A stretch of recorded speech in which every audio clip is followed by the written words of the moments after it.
শান্তিনিকেতনের সঙ্গীত শিল্পী সাইবার প্রতারণার অভিযোগ। সিবিআই পরিচয়ে নামী সঙ্গীত শিল্পীকে প্রাণনাশের হুমকি দিয়ে 5.5 লক্ষ টাকা লুট করল সাইবার অপরাধীরা। ঘটনাটি ঘটেছে শান্তিনিকেতনের পূর্বপল্লীতে। এই ঘটনায় অত্যন্ত আতঙ্কিত সঙ্গীত শিল্পী সুনিধি নায়ক নামের ওই শিল্পী বিশ্বভারতীর সঙ্গীত ভবনের প্রাক্তন ছাত্রী। তার নিজের বাড়ি আসানসোল হলেও কর্মসূত্রে শান্তিনিকেতনের পূর্বপল্লীতে একটি ভাড়া বাড়িতে থাকতেন। যেদিন ঘটনাটি ঘটেছিল সেদিন তিনি একা ছিলেন। তার দাবি, বাড়ির বাইরে অজ্ঞাত পরিচয় মানুষজনদের ঘোরাফেরা করতে দেখেছেন। দুষ্কৃতীরা তাকে সিবিআই পরিচয় দিয়ে ভিডিও কলের মাধ্যমে প্রায় গোটা দিন হোম অ্যারেস্ট করে রেখেছিল। এরপর তাকে ও তার বাবাকে প্রাণনাশের হুমকি দিয়ে অনলাইন মাধ্যমে 5.5 লক্ষ টাকা আদায় করে সাইবার দুষ্কৃতীরা। তাৎপর্যপূর্ণভাবে তারা ভাড়া বাড়ির 100 মিটারের মধ্যে রয়েছে শান্তিনিকেতন থানা ও এসডিপি অফিসে। ফলে নতুন ধরনের অপরাধের বিষয়টি জানাজানি হতেই শান্তিনিকেতনে তীব্র চাঞ্চল্য সৃষ্টি হয়েছে। যদিও অভিযোগের প্রেক্ষিতে ঘটনার তদন্ত শুরু করেছে শান্তিনিকেতন থানা। ঘটনা ঘটেছিল ইন শর্ট যদি আমি বলি, আসলে আমাকে এবং আমার বাবাকে মার্ডারের হুমকি দিয়ে আমার ব্যাংক অ্যাকাউন্ট থেকে টাকা নেওয়া হয়। কার নাম করে, কি নাম করে? Hyderabad CBI police. কবে কবে কবে এসেছিল ফোনটা? ওয়েডনেসডে, বুধবার। কি বলে ফোন করে, কি জানিয়েছিল আপনাদের?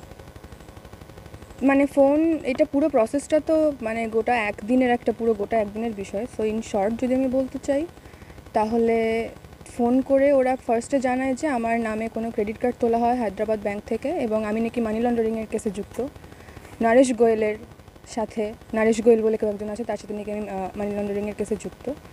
তো এই বলে আসলে কনভারসেশন শুরু করা হয় that I am under arrest, I am suspect money লন্ডারিংয়ের কেসে। সো এটা নিয়েই কনভারসেশন আসলে শুরু হয় এবং শেষ হয় হচ্ছে আমার টাকা নিয়ে। আমাকে মার্ডারের হুমকি দিয়ে, আমার বাবাকে মার্ডারের হুমকি দিয়ে তারপর শেষ হয়। কত টাকা? ওভার 5 লাখ। হুমকিটা কারা দিয়েছিল? তারা তো বলে যে তারা হায়দ্রাবাদ সিবিআই পুলিশ, কিন্তু এখন তো আমি মানে বুঝতে পারছি যে তারা তো হায়দ্রাবাদ পুলিশ না, তারা তো ফ্রড। তো হুমকিটা তারাই দিয়েছিল। উনি ফ্রডের শিকার হয়েছেন? কমপ্লেন করেছেন? কমপ্লেন করা হয়েছে। কি বলেছিল প্রশাসনের তরফ থেকে? প্রশাসন হেল্প করছে, ইনভেস্টিগেশন চলছে, সাইবার ক্রাইমেও চলছে, এখন দেখা যাক কি হয়। পুলিশ এসেছিল? পুলিশ এসেছিল। আচ্ছা, কবে কবে টাকা দিলেন? না টাকা দিয়েছি, বৃহস্পতিবার টাকা দেওয়া হয়েছে। 5 লক্ষ টাকা একসাথে অ্যাকাউন্টে দিয়েছেন তো? হায়দ্রাবাদ কোন ব্যাংকে অ্যাকাউন্টে দিয়েছেন? এগুলো এখন আমি রিভিল করতে চাচ্ছি না, কজ ইনভেস্টিগেশন চলছে। এবং আমি একটা কথাই বলতে চাই যে আমি তো এখানে থাকি, বাংলাদেশে থাকি, অন্য দেশে থাকি, এইভাবে যে কেউ কিছু করবে এগুলো কিন্তু মানে অ্যাকসেপ্টেবল না। ফার্স্ট অফ অল আমি মেন্টালি কিন্তু অনেক স্ট্রং। আমি শুধু এখানে থাকি তা না, মানে বাইরেও থাকি, যাতায়াত করি। মানে ওরা যে কিভাবে একটা মানুষকে মেন্টালি টর্চার করতে পারে এবং কিভাবে যে আমাকে মেন্টালি টর্চার করা হয়েছে, এবং আমাকে এটাও বলা হয়েছে যে আমার ফোন সম্পূর্ণ হ্যাকড এবং আমার ফোনে আমি কাউকে মেসেজ করতে গেলে তারাও সেটা জানতে পারছে যে আমি কাকে মেসেজ করছি। তারা they have access to my phone.